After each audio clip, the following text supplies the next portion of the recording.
Karibu katika kipindi cha saikolojia, kipindi ambacho unapata fursa ya kipekee kufahamu mambo mbalimbali ambayo yanahusu saikolojia kwa ujumla wake. Yuko hapa msaikolojia Simeni Lukaga na ametuandalia mada nzuri sana kwa siku hii ya leo, ikiwa inasema kwamba nguvu ya neno katika saikolojia.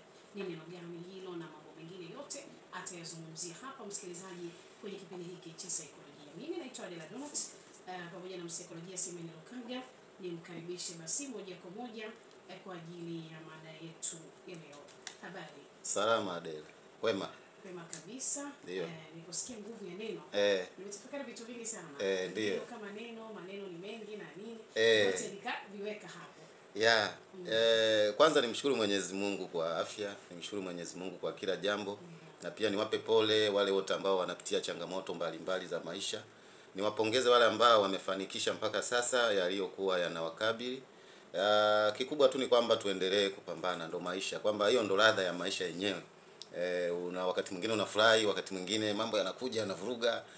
Ndo ladha ya maisha. Wakati mwingine matatizo yapo kutukumbusha kwamba tunahitaji kufanya vitu. Tunahitaji kubadilisha. Wanasema kwamba huwezi kupata kitu kipya mpaka ufanye jambo jipya. Huwezi kupata kitu kipya mpaka ufanye jambo jipya. Kwa hiyo wakati mwingine matatizo yanakuja na tukumbusha kwamba kule ulikokuwa sio huko, inatakiwa ufanye vingine ili uweze kutoka pale ulipo na kuendelea. Kama ulivyotambulisha mada ya leo ni the creator word. Yaani neno linaloumba kisaikolojia, neno linaloumba, neno linalotengeneza, neno linalo sababisha kitu au vitu kuwa. Nikirejea tu kidogo kwamba kwa sababu sisi wanadamu tuko connected na Mwenyezi Mungu. Kwanza alitupa pumzi, alitupulizia pumzi ya kwake, sehemu kidogo sana ya pumzi tukapata uhai. Lakini Mwenyezi Mungu katuumba mwenyewe, na baadhi ya maandiko yanasema Mungu alimuumba mtu kwa mfano wake. Sasa mfano huu ni upi? Wakati mwingine labda tunaweza tukawa hatufahamu zaidi, lakini tunaweza tukasema kwamba kuna vitu ambavyo Mungu katuachia, katupa nguvu, katupa uwezo, katupa maarifa, katupa vitu vingi sana ambavyo tuafaa kuwa navyo, na ndio maana maisha yanaenda. Sasa kuna namna ambapo hata Mwenyezi Mungu maandiko matakatifu yametaja kwamba wakati anaumba dunia, ulimwengu pamoja na dunia, alikuwa anatumia neno, alikuwa anasema vitu vinakuwa, alikuwa anasema vitu vinakuwa. Kwa mfano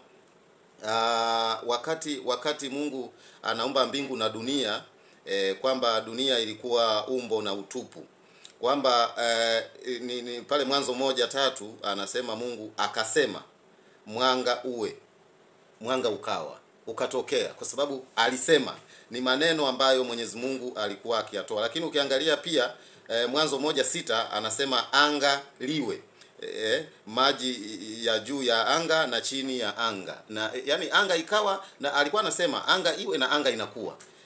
Sasa inatutafsiria kwamba Mungu hakuwa anachukua material sehemu anakuja anaumba dunia, anachukua material sehemu anaumba sayari nyingine na nini. Ni kwamba alikuwa anasema, anatamka, anasema. Lakini na mambo mengine mengi. Kwa mfano kama Mwanzo 1:12 anasema, alisema Mungu akasema nchi ikaoteshe mimea, na ikawa hivyo, kwamba mimea ya aina mbalimbali ikawa imekuwa juu ya uso wa dunia. Kwa hiyo nilikuwa najaribu tu kutoa mfano hapo kwamba Mungu aliumba dunia kwa neno, kwa kutumia neno. Lakini tunasema pia Mungu alitumba kwa mfano wake. Unajua saikolojia na dini ni vitu ambavyo ni kama watoto wa baba mmoja. Ukiangalia zaidi hata watu ambao kuna watu wanatumia saikolojia wanaiapply kwenye masuala ya dini, sio mbaya, lakini uponyaji wa kisaikolojia wenyewe hauwezi tu kuponya mtu kiroho. Lakini kiroho, mtu anapoponywa kiroho anaweza akapona kisaikolojia pia, unaona? Sasa sisi tuko wana saikolojia, tuna wanda wetu tu kidogo ambao unahusika na masuala ya kumsaidia mtu kisaikolojia, lakini unaweza pia ukamsaidia mtu kiroho kama una karama hiyo. Lakini kalama ya kumsaidia mtu kiroho inaweza ikamsaidia mtu pia kisaikolojia, kwa sababu ni vitu ambavyo havina upinzani, ni vitu ambavyo havitofautiani. Sasa kisaikolojia hii mada inalenga nini? Tunaposema kwamba nguvu ya neno kisaikolojia, kwamba nguvu ya neno linaloumba, nguvu ya neno linaloweza kutengeneza. Tukianza kwanza kabisa maneno yetu, fikira zetu. Maneno sio lazima mpaka yatoke mdomoni. Neno ni kile kitu ambacho unakiwaza, kile kitu ambacho unakifikiria. Kabla hujasema, kabla hujaongea, kabla watu hawajaona umefanya vitendo, kile kitu ambacho unakizungumza hawajakiona, tunajua kwamba huyo alianza kuwaza. Kwa hiyo neno linaanzia ndani ya fikra. Kwa mfano, inakuwaje mtu anafanya tendo, watu wanashangaa, mtu anafanya jambo, watu wanashangaa, mtu anatamka maneno, watu wanashangaa.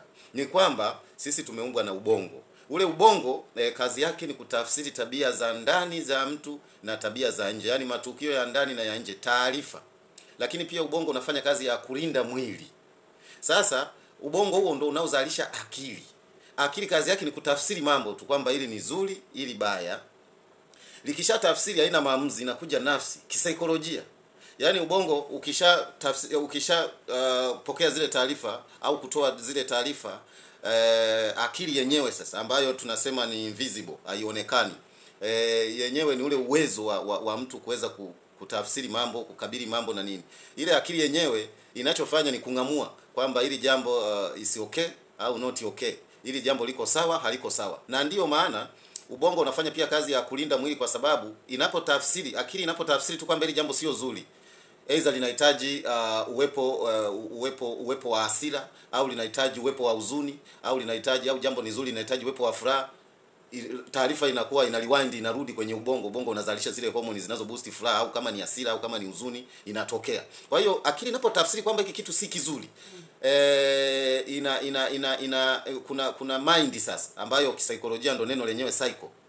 Psychology, the study of mind. Mind ambayo tunasema ni nafsi. Nafsi kazi yake ni kufanya maamuzi tu, na haiwezi kufanya maamuzi ya aina mbili. Yaani haiwezi kufanya maamuzi kwamba ndio hapo ikafanya maamuzi ya hapana. Kwa hiyo ikiwa mtu ukakubali kwamba ndio, ni kweli ndio. Ikiwa mtu amekataa hapana, inakuwa ni hapana. Nitoe mfano, uwezi ukawa hapa unataka kwenda Kariakoo, alafu muda huo utaki, alafu ukajikuta huko Kariakoo, alafu bado huko hapa. Ni kitu ambacho hakiwezekani. Ukiamua kwenda Kariakoo, utaondoka, utaenda Kariakoo. Tusipokuona umeenda Kariakoo, maana yake hujaamua kwenda Kariakoo. Kwa hiyo hakuna maamuzi ya aina mbili kwenye mind au kwenye nafsi. Sasa nafsi, kwa sababu yenyewe inafanya maamuzi ambayo tayari akili shatafsiri, haya hii ni sawa, hii sio sawa. Kwa hiyo nafsi inategemea akili ikishasema hili ndio zuri au ni baya, lakini kwa vyovyote vile fanya au usifanye, nafsi ndio inafanya maamuzi yale. Sasa kisaikolojia, sasa kuna mwili ambao wenyewe unapokea taarifa hizo. Kwa hiyo miguu haiwezi kunyanyuka kutembea kama mtu hajawa na neno la kumfanya atembee. Haiwezi tu kawa wewe upo tu umekaa umetulia, miguu kwa sababu kazi yake ni kutembea ikaanza kutembea wakati wewe hujaamua. Ndio maana ya neno linaloweza kuumba, neno linaloweza kutengeneza. Kwa hiyo kisaikolojia tunasema kwamba vitu vyote unavyoviona duniani, ikiwa Mwenyezi Mungu ndiye aliyeanzisha uumbaji kwa kutumia neno, basi inawezekana kuna nguvu kubwa ambayo tunayo kupitia pia neno. Kuna watu ambao wamekuwa wakiamini, kwa mfano hizi tamaduni jadi, tunaita vijijini kule tunaita kitu gani kile, kuna mila na desturi. Kuna watu walikuwa akisemewa tu neno na mtu, kama ni neno la kuharibu anaharibika kweli, kama ni neno la kujenga anajengeka kweli. Na nafikiri hiyo issue imepungua sana sasa hivi. Watu wengine walikuwa wanasema maneno ya mzee wake yalimlaani, akawa na shida hii. Neno ina power, neno ina nguvu kubwa sana ambayo inaweza ika change tabia au maisha ya mtu. Kwenye malezi, tukizungumzia hilo neno hapo sasa, msaikolojia umenivuta kabisa, kuna jambo nimelielewa. Naam. Kwenye malezi kuna maneno ambayo unaweza kukuta mzazi anamwambia mtoto. Tangu akiwa mdogo. Yes. Kwamba huyu hana akili. Huyu hana akili. Ndio. Yaani kwa akili zako hizi unategemea labda utakuwa mtu fulani. Unaweza kumwambia kwamba mimi nina ndoto ya kuwa rubani au ya kuwa engineer. Kwamba yaani wewe uwe engineer wewe. Kwa akili gani ulizonazo? Una uwezo wowote? Huna uwezo wowote. Kuna maneno kama hayo. Yanaumba. Yale maneno yanaweza kumuumba yeye kwamba hawezi kuwa rubani, hawezi kufanikisha chochote. Na ndiye mtu tutakayemuona. Neno linatengeneza Neno linaweza likajenga, neno linaweza likabomoa. Kabla hujalitoa hata mdomoni kuzungumza, kuambia watu, au hujaliandika sehemu, kile tunachokiwaza ndicho kitakacho kushepu wewe. Kwa sababu kama nilivyosema, tutakuona unafanya matendo yoyote yale, unaongea maneno yote yale, lakini sio kwamba yamekurupuka.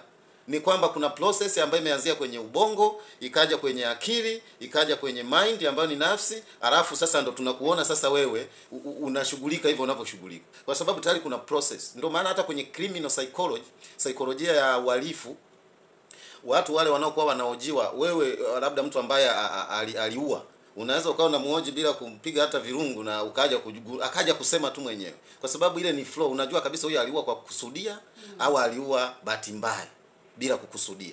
Kwa hiyo neno lina nguvu sana ndani yetu, kwamba unakuja kuwa wewe ambaye ni wewe tunayekuona kwa sababu ya neno. Ulikuwa na neno kwamba mimi nataka nisome, niwe mtangazaji mkubwa na nini. Hicho ndicho kitakachoumbika ndani yako, alafu ndicho tutakachokiona unakiapply kwenye maisha ya kawaida sasa. Yaani hakuna mtu anayeishi tu bila muongozo wa ndani yake. Hakuna mtu anaishi bila muongozo wa ndani yake. Kila mtu ana muongozo ndani kwake. Ndio maana kuna msemo ambao huwa unasema, ni msemo wa Kiswahili, sio ni wa wahenga nao, ule ambao unasema aliwazalo mjinga ndilo litakalo mtokea. Ule msemo una maana kubwa sana, japo unachukuliwa mdogo, kwamba unavyojiwazia ndivyo utakavyokuwa. Uwezi ukawa unajiwazia una vision kubwa za kufanya mambo makubwa na ukawa inspired wewe mwenyewe binafsi kufanya hivyo vitu vikubwa, alafu eti ukawa unaendelea kupungua, unaendelea kushuka, unaendelea kusinyaa katika utendaji wako. No. Yaani lazima utakuwa empowered na kile kitu ambacho unakuwa unakifanya. Nimesema kwamba sometimes ubongo unafanya kazi ya kulinda mwili, kulinda mtu. Unapojiwazia vizuri, huwa kuna kitu tunaita zile chemicals ambazo ni za furaha. Kwa mfano kama hormone ya dopamine. Unapokuwa unafanya jambo zuri na unafanikisha, ukawa unajipa nguvu, muda, kwamba hili swala lazima liende, lazima lifanyike, ile dopamine inazidi kuzalishwa sana ili uendelee kuwa na hamasa, uendelee kuwa na nguvu. Kwa hiyo ni vile unavyojizungumzia. Lakini kwa yule mtu ambaye anawaza kila siku, mimi nishakuwa mnyonge, mimi siwezi chochote, mimi yani watu hawanipendi, mimi nina matatizo tu siku zote, yani matatizo yangu hayaishi, wewe ni wakulialia, hivyo ubongo utazalisha hormones za kukuinspire katika hiyo negativity.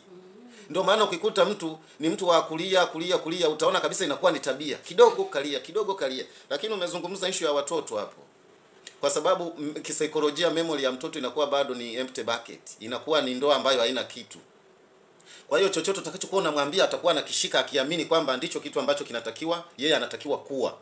Ndio maana tunakuwa tunawashape watoto kitabia, kwa sababu unaamini kwamba unamshape haraka kitabia, samaki mkunje angali mbichi. Unamshape kitabia haraka mapema, kwa ukiamini kwamba akishakuwa mkubwa anaweza asiishi ambavyo jamii inataka. Nilishawahi kuongea kwenye kipindi hapa kwamba tunapokuwa tulee watoto si kwa ajili yetu sisi peke yetu. Tulee watoto kwa ajili ya jamii. Kwa ajili akienda shule anafiti, akienda kanisani, msikitini anafiti, akienda suji kwenye sherehe anafiti, akienda wapi popote pale afiti, kwa sababu tuna ile common law ya maisha. Tuna zile sheria za kawaida kabisa za common za maisha ambazo uwe kabila gani, uwe umetokea wapi, lazima utayaishi tu. Yaani havitenganishani sana. Kwa hiyo kwa mtoto, unapokuwa unamuongelea mtoto, unampa neno. Lile neno yeye si hana.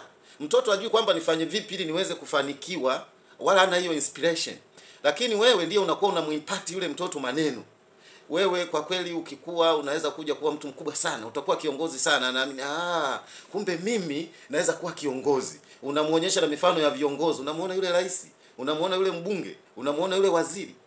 Wewe unaweza kuja kuwa mtu mkubwa sana, unamuona yule mwanasaikolojia, unamuona yule mtangazaji, unaweza kuwa kama huyo. Basi mtoto anakuwa inspired kwamba kumbe naweza kuwa. Na sio kwamba alikuwa anajua hawezi. Sometimes anakuwa yuko aware, yuko blinded, yani akili yake iko kama ni kipofu, hajui.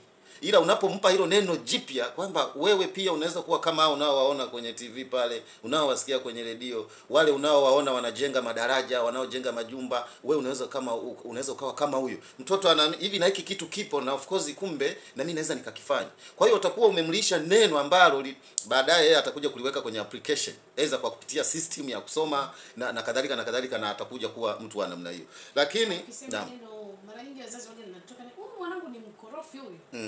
Kwamba mtoto ni ni mkorofi sana. Anaamini kwa mimi ni mkorofi. Neno lolote unalolitoa kwa mtu yeyote, hata awe mkubwa awe mdogo, huwa lina affect, huwa linamdhuru katika either kwa njia positive au negative. Kitu chochote. Kwa sababu hata kama ulishaanza kumuita wewe ni mkorofi, wewe ni mjinga. Hilo ndio maneno ambayo yanatokaga sana. Wewe ni mjinga kweli. Ama wewe ni mkorofi sana. Yeye akili zake hakuna kitu kabisa. Hilo sijui atakuja kuishije. Yaani anajua kabisa mimi, kwa sababu kwanza anakuamini wewe ni mzazi. Anaamini kwamba mzazi wangu hakosei. Anachokisema yuko sahihi. Kwa hiyo ataamini kabisa kwamba mzazi wangu yuko sahihi, mimi ni mjinga. Mimi ni mjinga, siwezi kitu chochote. Kuna mtoto mmoja alishawahi kuongea na kusema kabisa namna ambavyo mamake alikuwa anamfanyia. Kama wewe ni mkorofi, basi siku hiyo kuna kitu alikifanya na kumbuka binafsi mimi nilimuuliza mtoto wa ndugu yangu. Nikamwambia hivi, wewe kwa nini umefanya hivi? Na ilikuwa ni amemwaga maji sehemu ambayo haitaki kumwaga maji. Ndiyo. Nikamwambia kwa nini umemwaga maji hapa? Akanijibu kwamba mimi ni mkorofi, mimi si mkorofi. Kwa sababu anaambiwa sana hilo neno kwamba wewe ni mkorofi. Mimi ni mtundu sana, alinijibu hicho kitu. Nikamwona unasemaje? Kwa hiyo ndo kwa namna ambavyo unaongelea hapa, yani na mimi napata picha halisi kama mtoto anashika kile kitu kama kinamwingia kilini. Mama alishaniambia mimi ni mkorofi. Sasa hata akifanya kitu mtu akimkuta anaona anajua mimi si mkorofi na matendo ya kikorofi ndo haya. Sasa nifanye hivi. Anasema mimi nishazoea kupigwa. Kwanza mimi naona kila siku napigwa kwa nimezoea swala la kupigwa. Ana neno yule. Ana neno ndani yake. Kwa sababu Adela tunasema neno linaweza likajenga. Neno hilo linaweza likabomoa. Neno linaweza likaponya, neno linaweza likasababisha ugonjwa. Neno linaweza kufurahisha, lakini neno linaweza kufarakanisha. Neno linaweza kusuruhisha. Yaani ukitazama kila kitu, hata sheria zinapotungwa ni maneno. Neno linaweza kutengeneza vitu mbalimbali. Neno linaweza kuondoa heshima na neno hilo linaweza likaleta heshima. Neno hilo linaweza likaleta furaha, lakini pia linaweza likaondoa furaha. Neno linaweza likaleta vurugu, lakini neno linaweza likaleta solution. Neno hilo linaweza likakukatisha tamaa, lakini hilo neno linaweza likakupa hamasa. Yaani neno linaweza likakufanya ukaongeza bidii, lakini pia neno linaweza likafanya ukavunjika moyo. Kabisa. Yaani wakati mwingine hata kwenye kusoma. Mwingine anakuambia, unataka kusomea nini? Yaani hutaweza. Utaweza hizo. Ngumu sana. Ukawe daktari wewe. Daktari unajua masomo yake yalivyo magumu. Basi tayari umempa neno. Sasa unapovunjika moyo maana yake huwezi kuumba kile kitu, huwezi kukijenga kile kitu, huwezi ukakitengeneza. Huwezi ukaja kuwa daktari kwa sababu ulishaambiwa masomo hayo ni magumu sana. Yaani si kwamba ni magumu kwamba umeatest umekuta ni magumu, no. Ila tu ugumu ule umeshatengeneza hilo neno kwamba siwezi kufanya hiki. Kwa hiyo hatutakuona unajishughulisha na mambo ya kisayansi. Huwezi kuolewa, huwezi kuoa, maneno. Neno linajenga na linaumba, linakuumba kabisa maisha yako. Kama yani wewe tena kuna mwingine anajinenea yeye mwenyewe. Kwamba mimi nilivyo siwezi hata siwazi kabisa. Siwazi. Au kuoa, sitaki kuoa. Sasa mtu anayewaza siwezi kuoa au siwezi kuolewa, maana yake atayafukuza mbali mazingira yanayoweza kusababisha yeye kuolewa au kuoa. Atajitenga mbali na mazingira na ndiko kutengeneza kwenyewe maisha yake. Kwa sababu tutamuona aoi au hataki kuolewa, na tutamuona hajaolewa au hajaoa kwa sababu anajiambia vile. Ndicho kitu tutakachokiona kwa sababu hawezi akakataa kwamba siowi alafu akaolewa. Lazima akubali kwanza. Yaani ndio maana unaweza kuwa kuna hii package kwamba mimi sitaki kuoa. Mimi sitaki kuoa. Lakini siku tukikuona umeoa uwezo ukatuambia mimi siowi. Tutaona tayari ulishabadilisha. Ina maana uliumba neno jipya kwamba sasa nataka kuoa. Ndo tunakuona sasa umeoa na tunaona una familia na kadhalika. Kwa hiyo hakuna kitu tunafanya kwa bahati mbaya, lazima kiwe processed kutokea kwenye neno la ndani. Kisaikolojia linafanya kazi kubwa sana katika maisha ya mwanadamu. Kwa hiyo niseme vile tunavyojizungumzia ndivyo tunavyojitengeneza kuwa. Kabisa, unasema mimi nitabaki kuwa maskini hivi. Na hivyo. Kwa sababu utajishughulisha na kutafuta pesa, utakuwa na hamasa ya kutafuta pesa kwa sababu wewe hauko upande huo. Yaani maisha yangu ni magumu siku zote, maisha yangu yatabaki hivi. Hivi. Yaani nitabaki kuwa maskini hivi. Haya ni maneno ambayo watu wamekuwa wakijinenea wenyewe. Na yanawaumbia maisha, yanawatengenezea maisha. Yaani ukisema mimi nitaendelea mimi ni maskini tu hivyo. Vitakavyokuwa vinaishi kwenye maisha yako ni vitu na utakuwa interacted kwa sababu sisi tuko connected. Sisi tuko connected na nature, tuko connected na asili. Yaani mwanadamu yeyote yuko connected na asili na nature. Kwa hiyo utakachojinenea ndicho kitakachovuta yale unayotaka. Unapokuwa unajinenea kwamba mimi ni maskini tu, of course mazingira yako yatakuwa ya kimaskini.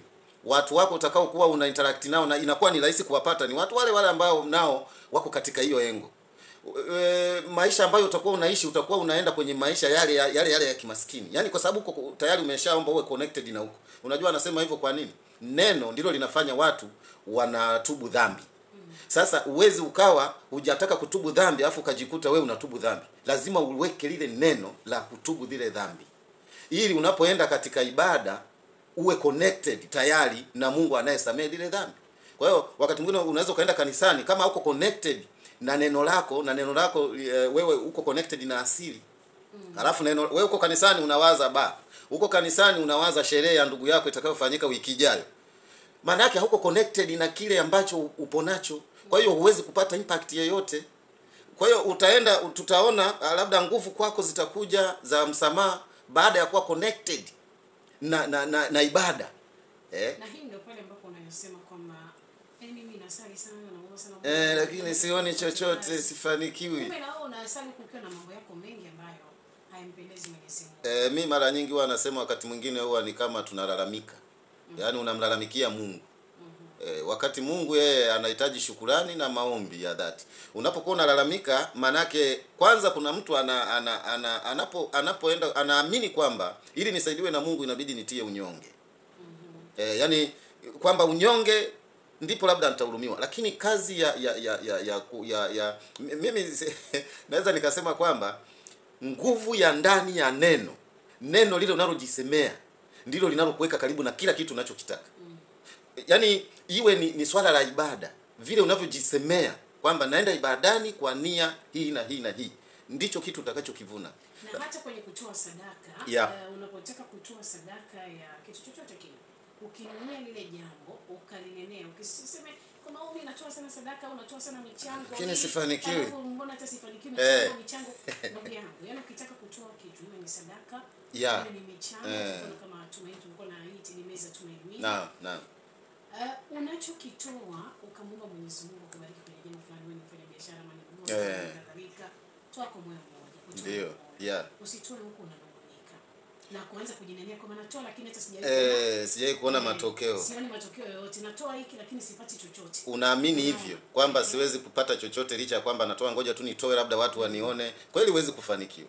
Kwa sababu hujawa connected na hicho unachokihitaji. Hauna ile dhamira. Hauna dhamira ya dhati. Umeona? Sasa kwa nyongeza hapo ni kwamba watu tuko tulivyo kwa sababu ya, yani 90% tupo hivi tulivyo kwa sababu ya jinsi ambavyo tumekuwa tukiwaza ndani yetu. Tumekuwa tukitengeneza maneno ndani yetu. Adela, mtu anayefanya mbio za wanaokimbia zile mbio labda za mita 100 kwa mashindano. Yule mtu kinachokimbia pale huwa sio miguu. Yaani miguu inaagizwa tu kwamba twende. Kinachokimbia kwamba nimwache huyu, sio miguu haisemi, yani miguu wala haijui kwamba huyu kanitangulia au yuko nyuma yangu. Kinachokuwa kinajua huyu yuko mbele yangu au nyuma yangu ni mawasiliano ya macho yanapomtazama yule mtu na kuona huyu yuko mbele yuko nyuma yangu. Sasa nafikaje pale? Ile hamasa ya ndani ndio itaongeza nguvu kwenye miguu iende chapu impite yule mtu. Kwa hiyo uwezi ukafanya jambo from nowhere tu miguu imeona kwamba huyu mwenzetu miguu haiwezi kuona na haiwezi ikaruka tu kwenda kule wewe hujadhamiria kumzidi yule. Unapotaka kumzidi mwingine lazima udhamirie ndani kwamba anataka kufika pale kuliko yeye. Ndipo huu mwili utautuma kwamba haya twende, kwa sababu ili uonekane wa kwanza utapimwa kwa atakayetangulia kwenye kamba.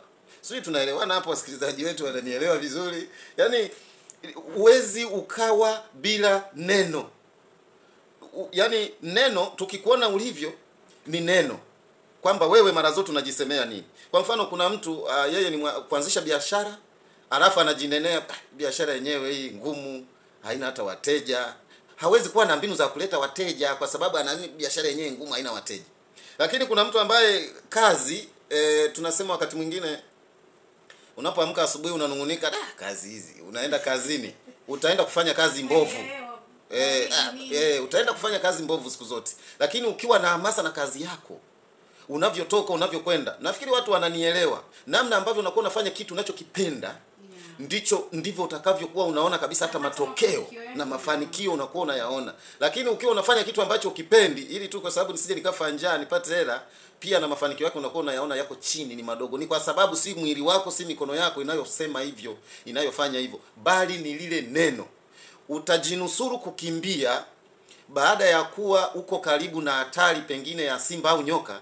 Zile mbio ni kwa sababu neno, lile neno ndilo linalofanya upate nguvu ya kukimbia. Yaani utasolve matatizo yako kwa sababu ya kukimbia. Watu tunajenga imani kwa sababu ya neno. Yaani neno lile kitu ambacho kiko ndani yako. Kisaikolojia watu wengi hata wanakuwa wana delay sana kupona depression au kwa Kiswahili sonona au msongo wa mawazo kwa sababu ya kutojisemea vizuri. Wewe kila siku na mimi nishakuwa matatizo, msongo wa mawazo, sawa, ulishafiwa. Tunasema hiyo ni kazi ya Mungu. Unaamini na wewe kwamba hii ni kazi ya Mungu na haina makosa, yapasa nimwachie Mwenyezi Mungu peke yake. Lakini bado wewe upo pale kana kwamba labda ukinungunika sana atarudi, kana kwamba ukilia sana atarudi. Unashindwa kujinenea kwamba hii ni kazi, mimi sina chochote cha kufanya juu ya maisha ya huyu mtu ambaye ameshatangulia mbele za haki. Kwa hiyo sasa kinachobaki ni kwamba na mimi nisubiri tu siku yangu, ni muombe Mungu anisaidie nimalize mwendo wangu salama. Unaachilia linaenda, lakini unakuta watu anazidi kufinyanga lile neno la majuto, neno la kulia, neno la kusikitika, ndivyo vitu vitakavyojengeka ndani yako. Tutakuona ni mtu wa masikitiko, mtu wa kunungunika, mtu mwenye ambaye hana raha, kwa sababu ndivyo unavyotaka, ndivyo unavyojisemea, ndivyo unavyoumba maisha yako ndani yako, ndani ya nafsi yako, na maamuzi tutayaona vile vile.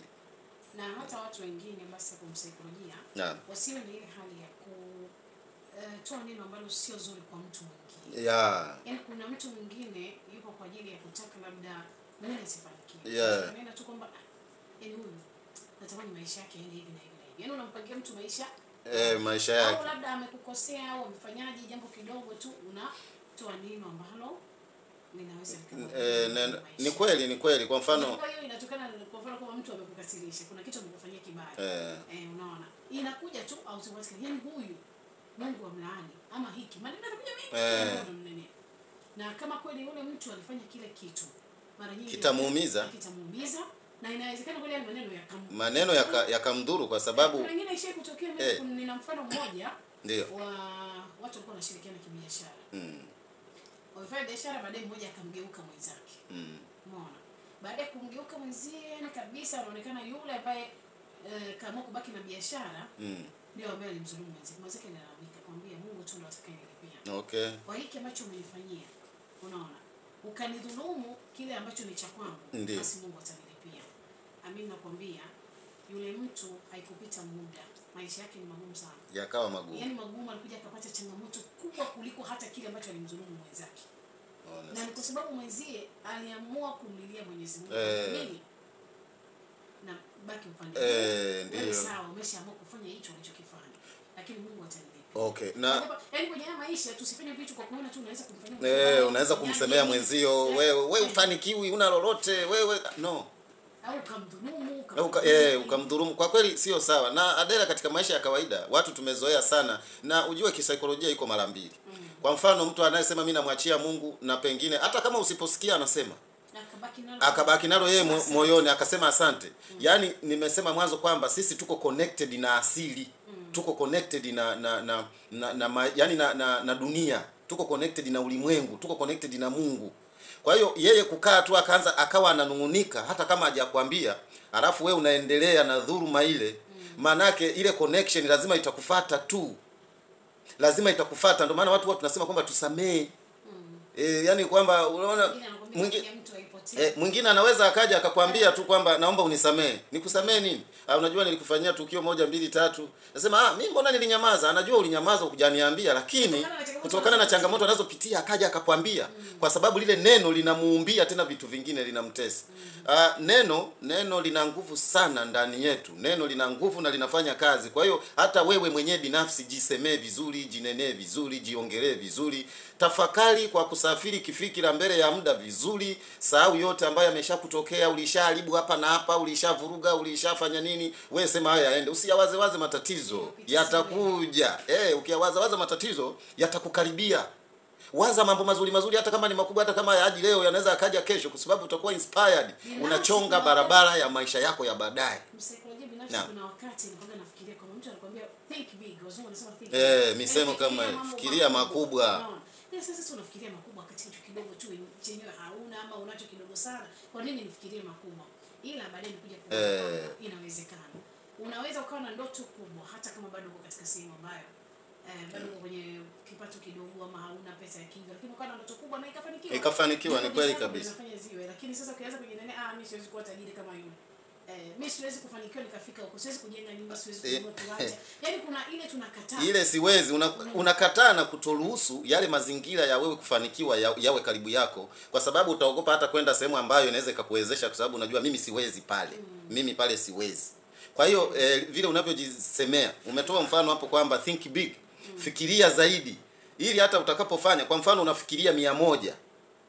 Unafikiria 100, ukifanya mpaka 40 mpaka 50 utakuwa umefanya.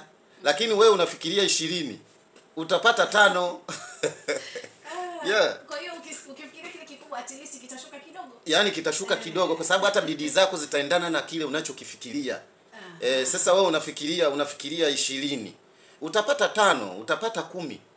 Lakini kama unafikiria 1000, utaenda kwenye 700 huko, kwenye 600, yani hapo umeshuka. Kwa hiyo vile unavyojisemea, vile unavyojiwazia na kujifikiria na kujitengenezea fikra, ndicho kitu tutakachokiona unakifanya, ndicho kitu tutakachokuona kinakutokea wewe katika maisha yako. Kwa hiyo neno lina power, neno lina nguvu. Tujisemee vizuri, tujinenee vizuri, tujiwazie vizuri, tujikubali. Usiwe sehemu ya kukaribisha matatizo na unyonge ndani ya maisha yako.